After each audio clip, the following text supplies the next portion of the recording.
Halo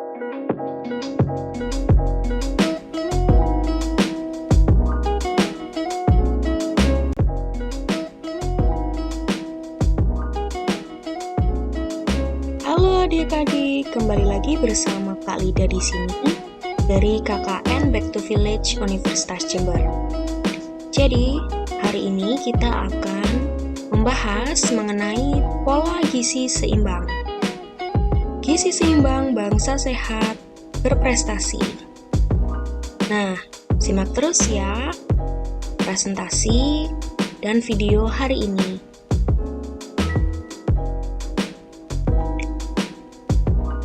Nah, pertama kita perlu tahu dulu nih adik-adik, apa itu gizi seimbang? Di sini ada adik-adik yang sudah tahu belum tentang gizi seimbang? Nah, jadi gizi seimbang merupakan susunan makanan sehari-hari yang mengandung zat gizi dengan jenis dan jumlah yang sesuai kebutuhan tubuh, yang juga memperhatikan prinsip gizi seimbang. Itulah pengertian dari gizi seimbang.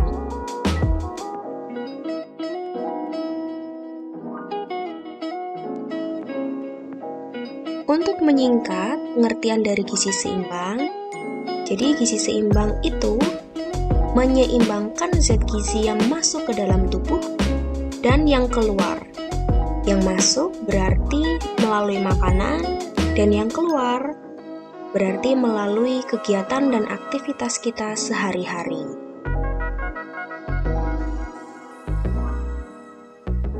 Nah, tadi di awal mengenai pengertian gizi seimbang disinggung mengenai prinsip gizi seimbang. Jadi, apa itu prinsip gizi seimbang? Pada tayangan berikut terdapat 4 pilar dasar dari gizi seimbang, yaitu yang pertama, mengonsumsi makanan dengan beraneka ragam.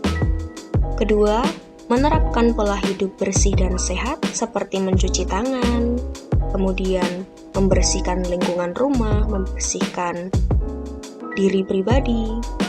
Dan prinsip gizi seimbang yang ketiga ialah menjaga berat badan ideal. Jadi kita setiap bulan mengukur berat badan dan tinggi badan guna mengukur indeks massa tubuh. Dan yang terakhir, pentingnya pola hidup aktif dan berolahraga.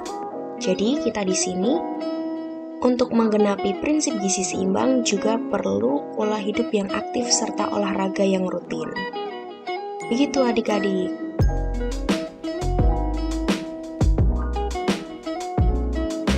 Nah, adik-adik juga perlu tahu nih, asupan gizi seimbang tidak hanya pada batasan usia tertentu saja, tapi pada kelompok-kelompok usia seperti ibu hamil dan menyusui, dan lain sebagainya hingga lansia, itu juga memerlukan asupan gizi seimbang. Nah, misalnya ibu hamil dan menyusui. Karena ibu hamil dan menyusui itu memberi nutrisi untuk dirinya sendiri serta janin atau bayinya, perlulah asupan gizi yang seimbang. Kemudian untuk anak usia di 10-19 tahun seperti adik-adik saat ini di usia sekolah, itu sangat perlu asupan gizi seimbang untuk perkembangan otak dan perkembangan tubuh.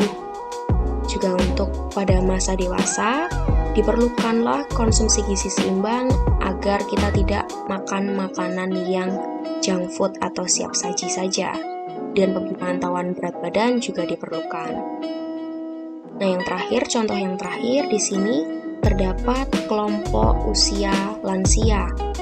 Itu memiliki fungsi tubuh yang sudah menurun sehingga memerlukan asupan gizi yang seimbang pula dan cocok untuk usia lansia ini, seperti membatasi gula, garam, minyak, lemak untuk kebutuhan tubuhnya dan perlu perbanyak makan makanan buah dan sayur.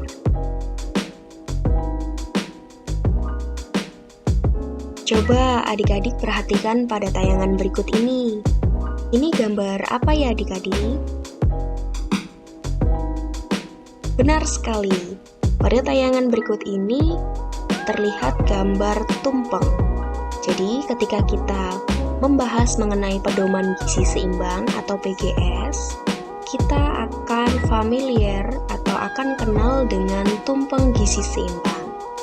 Jadi di tumpeng gizi seimbang ini kita akan mengenal 4 pilar yang sebelumnya sudah kita bahas di tayangan sebelumnya pada gambaran tumpeng ini.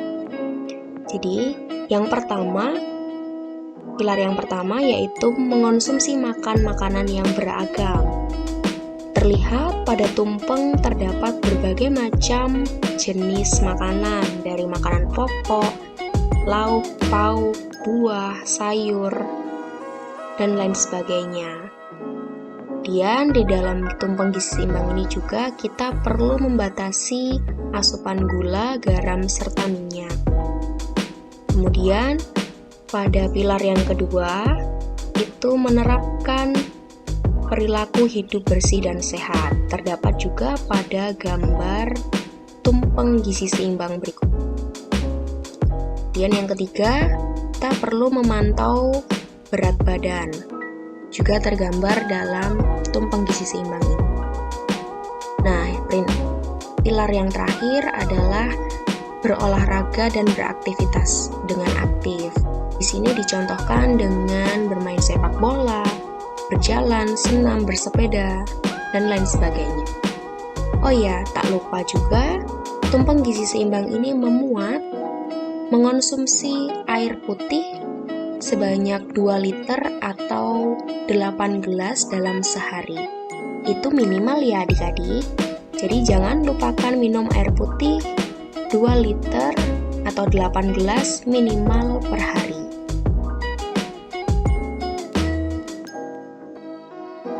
Kak Lida ingin tanya nih kepada adik-adik, ada yang tahu tentang 4 sehat 5 sempurna tidak?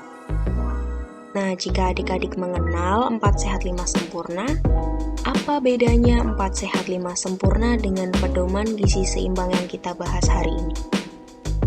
Ternyata, keduanya memiliki perbedaan. Jadi, 4 sehat 5 sempurna itu diperkenalkan pada tahun 1952 oleh Bapak Gizi Indonesia.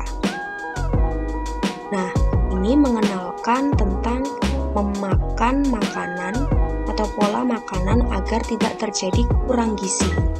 Di 4 sehat 5 sempurna itu terdiri atas makanan pokok, lauk pauk, sayur, serta buah. Kemudian pelengkapnya ada susu sebagai penyempurna. Namun sekarang sudah tidak sesuai lagi dengan masyarakat Indonesia, sehingga dikembangkanlah pedoman gizi seimbang ini atau PGS yang dibuat karena konsep 4 sehat 5 sempurna sudah tidak sesuai lagi dan tidak terdapat takaran seberapa banyak makanan yang harus kita makan pada konsep 4 sehat 5 sempurna. Juga banyak masyarakat yang terkena obesitas untuk saat ini, sehingga berkembanglah pedoman gizi seimbang.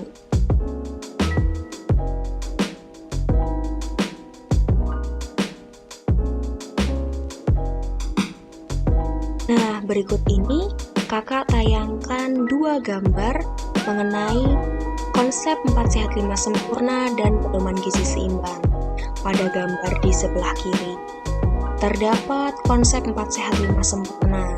Seperti yang kakak katakan sebelumnya, di sini terdapat makanan pokok, lauk pauk, sayur mayur, serta buah-buahan, dan sebagai penyempurna adalah susu. Hal ini atau konsep ini diperuntukkan pada masa dahulu karena banyak orang kekurangan gizi.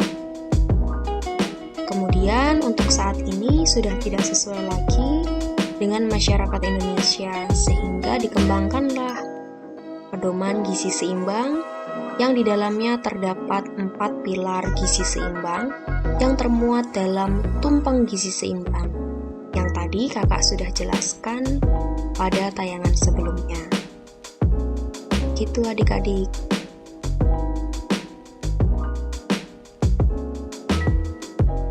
Dari Kementerian Kesehatan Republik Indonesia terdapat 10 pedoman gizi seimbang, di mana kita bisa menerapkan 10 pedoman ini pada kehidupan sehari-hari kita.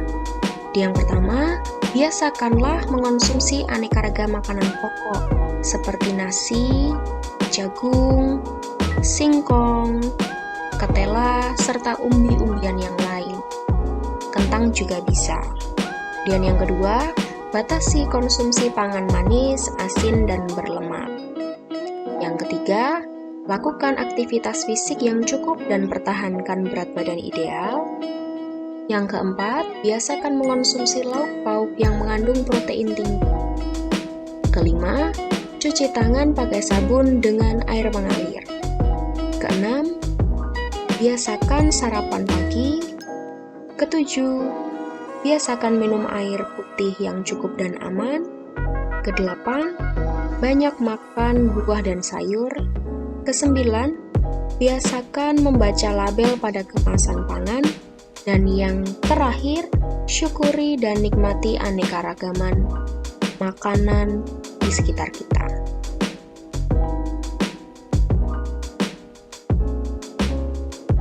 Pada pedoman gizi seimbang juga memuat seberapa banyak porsi atau seberapa banyak makanan yang perlu kita makan setiap kali makan. Nah, dalam PGS ini mengenal isi piringku sekali makan. Dalam satu piring sekali makan, terdapat 4 komponen di sana. Yang pertama, makanan pokok, sayuran, buah-buahan, serta lauk pauk. Nah, pada gambar berikut terdapat satu piring dengan dibagi setengah 50% pada kiri dan kanan. Kemudian, porsi antara makanan pokok dan lauk pauk lebih banyak makanan pokoknya. Dan sebelahnya terdapat komponen sayuran dan buah-buahan, di mana kita perlu lebih banyak sayurannya. Nah, pada poster dari Kementerian Kesehatan Republik Indonesia ini juga terdapat contoh makan siang yang terdapat kurang lebih 700 kalori. Nah, yang pertama makanan pokok. Bisa menggunakan nasi atau makanan lainnya seperti kentang, ubi, kemudian singkong, dan sumber makanan pokok lainnya. Jadi jika kita menggunakan nasi seberat 150 gram nasi atau setara dengan 3 centong nasi. Dan bisa diganti juga dengan 3 buah kentang dengan ukuran sedang atau 1,5 gelas mie kering. Dan yang kedua adalah komponen lauk pauk. Di sini kita bisa menggunakan lauk pauk dari hewani maupun dari nabati. Contohnya, kita bisa menggunakan ikan kembung dengan berat 75 gram yang setara dengan 2 potong sedang ayam tanpa kulit. Juga bisa kita ganti menggunakan 1 butir telur ayam dengan ukuran besar, dan juga bisa kita ganti dengan 2 potong daging sapi ukuran sedang. Lauk nabati juga kita bisa menggunakan tahu seberat 100 gram dan juga tempe 50 gram. Untuk sayuran, kita bisa memakan seberat 150 gram sayuran atau semangkok sedang sayur. Dan yang terakhir adalah buah. Kita bisa memakan buah, contohnya pepaya seberat 150 gram atau setara dengan 2 potong sedang, atau menggunakan buah lainnya seperti jeruk sebanyak 2 buah dengan ukuran sedang, dan juga kita bisa menukarnya dengan pisang Ambon dengan ukuran kecil sebanyak 1 buah. Tidak hanya terpatok pada sumber makanan pada contoh berikut, tetapi bisa menggunakan sumber makanan lainnya. Tentunya tidak harus mahal. Yang sederhana, bersih, dan juga bergizi, kita bisa memakannya.